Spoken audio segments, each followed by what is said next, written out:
বাংলাদেশের সকল সমুদ্র বন্দরের মধ্যে অন্যতম একটি হচ্ছে কক্সবাজার। হাজারো মানুষের এবং ভ্রমণ পিপাসু মানুষের আনাগোনা থাকে এই কক্সবাজারে। এজন্য বেশি দেরি না করে আমি আমার পরিবারদেরকে নিয়ে চলে আসলাম আজকের এই কক্সবাজার ভ্রমণের উদ্দেশ্যে। কক্সবাজারের সৌন্দর্য মুগ্ধ করবে আপনাকে। ভ্রমণ পিপাসু মানুষের চাইতে কক্সবাজারের নদীর তীরে বসে থাকা ভ্রাম্যমাণ দোকানগুলোর সৌন্দর্য অনেক সুন্দর। বাংলাদেশের সকল জেলা থেকে মনের একটু প্রান্তি বা স্বস্তির জন্য হাজার হাজার মানুষের ঢল পড়ে এই কক্সবাজারে। আমরা সকলেই জানি আমাদের বাংলাদেশ একটি নদীমাতৃক দেশ, তারপরও আমরা নদীর সৌন্দর্য দেখতে যেন বেকুল হয়ে যাই। আর এসব নদীর সৌন্দর্য দেখতে হলে আমাদের চলে আসতে হবে বাংলাদেশের বিভিন্ন সমুদ্র বন্দরগুলোতে। তার ভিতরে অন্যতম সমুদ্র সৈকত হচ্ছে কক্সবাজার। তবে পার্সোনালি আমার কাছে এখানকার নদীর সৌন্দর্যের চাইতে এই জায়গার ভ্রাম্যমাণ যে সমস্ত দোকানগুলো আছে সেই দোকানগুলোর সৌন্দর্য আমার কাছে মাশাআল্লাহ অনেক ভালো লেগেছে।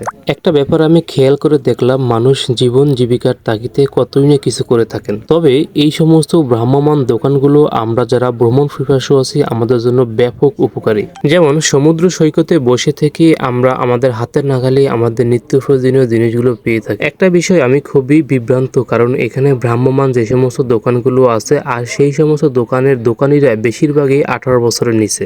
আর 18 বছর নিচের এই বিষয়টা আমাদের বাংলাদেশের শিশু আইনের আওতাভুক্ত। সর্বশেষ একটা কথাই বলতে পারি, কক্সবাজার এসে আমার কাছে খুবই ভালো লেগেছে। আপনারা যারা বাংলাদেশের সৌন্দর্য উপভোগ করতে চান তারা সত্যি বাংলাদেশের বিভিন্ন সৌন্দর্য স্পটগুলো ভিজিট করবেন।